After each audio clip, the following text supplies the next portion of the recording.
What are the steps you take leading up to a project? I absolutely love pre-production. It's the time in the process where you get to envision the film. It's both scary and unknown and mysterious and really exciting. I think that every director has their own unique prep process. I've never worked with a director who works the same way. I've worked with everything from a photographer who we didn't do any shot listing and we just scouted locations and had a lot of conversations about the look and the style and the kinds of films that we loved. And we made a set of rules and we were like, the movie's all handheld. We're using natural or existing lighting, or we're augmenting what is there to create something that feels naturalistic. The movie explores darkness and contrast, and we went in with a set of rules, but we didn't necessarily shot list the movie, but we spent a lot of time location scouting and, looking at things together and talking about what the film was. I've done everything from that to also working with directors where every single thing is extremely pre-planned. I've used a variety of methods. Usually what that process though looks like is you just start out with very general conversations. You're talking about what inspires you. You're talking about look. You're talking about themes. You're talking about characters. You're talking about arcs within the script. You're scouting locations. When I scout, I always take a DSLR and I shoot a shitload of photos. I use Sunseeker and I record my screen capture of the sun. I shoot a 360 video. I look around. That way, when I look at it later, I have a lot of visual material to look at to kind of dive into what was that location. Sometimes how you feel about a location in person doesn't register with how a location looks through a camera. And so I like to have both of those options. So locations inspire me and I'm spending a lot of time, doing that, and we're sharing art with one another. A lot of times we'll put together a movie list and we'll watch that and we'll talk about, okay, what from this movie was inspiring? What about this movie? Why did you want me to watch this? And so we're sharing that back and forth with each other. Additionally, while you're doing that, I kind of think of it like you're spinning plates, so you're spinning a bunch of plates at once, and then all of these things are happening simultaneously. And then right before the movie happens, you have a really strong sense of what you're doing and a strong point of view. So on a lot of films, part of the prep process, we'll test cameras, we'll test lenses, we'll test filters, we'll test lights and the gel packages we're gonna use on the movie.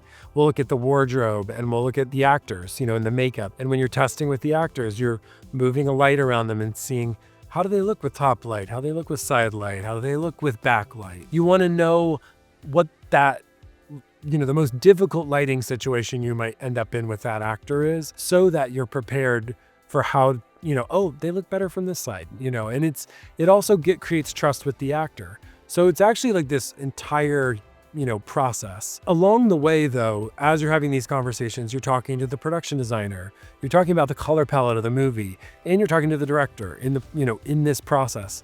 And a big part of that is shot listing. I think of shot listing as a chance to rewrite the script. You're rewriting it visually, and I've used a lot of different methods for that. I've used Artemis with a viewfinder and we record it, or we take photos and we put that into a shot list. I've used overheads. I've used, just text. I've used all sorts of different ways. I think any number of those can work, but it sort of is it's creating a guideline or a template for how you see the movie being shot, structured, and cut. And the reality is, I like to think of it as, it's great to know what the box is so you can think outside the box. So you have strong prep so that when you get on set, you can be creative and you can play jazz a little. And that's because you have a really strong idea going in, but now you can riff off of what are the actors doing. You can riff off of, the light's coming in this way, and let's take advantage of that specific piece of light. And also it allows you, creating a shot list in advance and creating like a long document that's a long form document where you see the movie. It lets you pre-visualize the movie in a context where you're not exhausted from working overnights, where you're not exhausted from yesterday's work and you were thinking about that and, oh man, we missed this shot, and then you're coming into today. It allows you to be in a space where you're eating, good food and drinking water, and you're sitting there and there's not the pressure, and you can design the movie together. And then, a lot of times what I will do with the director is we'll take that and we'll refine it by day, and we'll try to keep our setup count to a reasonable count. That doesn't work on every movie. Not every director works that way. You have to roll with what the director wants to do. That's, at the end of the day, you're there to serve their vision. If you guys are designing days that are impossible, it's like you have that conversation with the director. But if you guys are consistently not making your day, it's like the producers are going to step in and say something. And the reality is they may force a shot list to happen. Some directors don't like to shot list. That just is what it is. I really try to be flexible in the pre-production process. I have a variety of ways I like to go about things, and I like to show the director things. On a movie like Saw, we tested every single trap 4 different times, where we ran it through with stunts, prosthetics, art department. We weren't able to work the lighting in because that would have meant we had to rent the lights. We would have had to set up everything. So we weren't able to present that in pre-production. But we were able to do tests where I was like, this is the gel package that we're using through the movie. It's this fluorescent green. It's this half straw with half CTO for our sodium vapor, like kind of ambery look. It's Oklahoma yellow for this specific, we tested that. Our red is a primary red, not a Vitoro, Storaro red. It's like we were able to test that and figure out what works. And I could show the director, okay, here's the lens, here's 5 different lenses. What are you reacting to? What do you dig? What do you like? What's the vibe of the film? And in that process, you're defining, are we shooting 1.8.5? Are we shooting 2.39? Are we shooting 4.3? Some of that's location scouting and you're shooting stuff.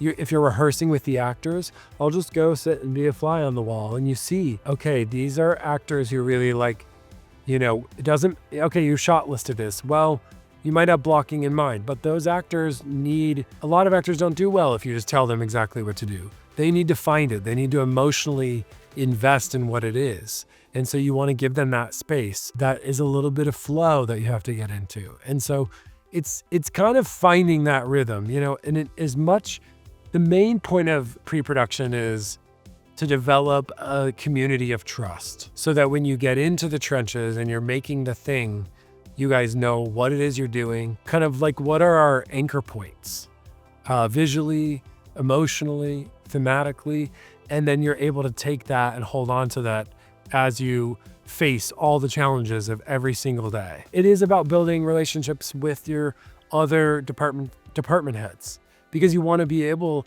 to lean on them. I often work with the production designer around color palette because I'm going to take the color palette that they're imbuing into the set and into the spaces, and I'm going to use that in my lighting, and I'm going to play with that. And maybe I'm keying with a certain color, filling with another color, and then accenting with another color. Maybe it's all monochromatic and we're living in a very specific, it's a single source that's falling off and dramatically in one way. And that's where you're defining the rules of your film. On some movies, I have no fill light, no backlight, no edge lighting. Like, it's very specific, and you try to design it specifically to that film.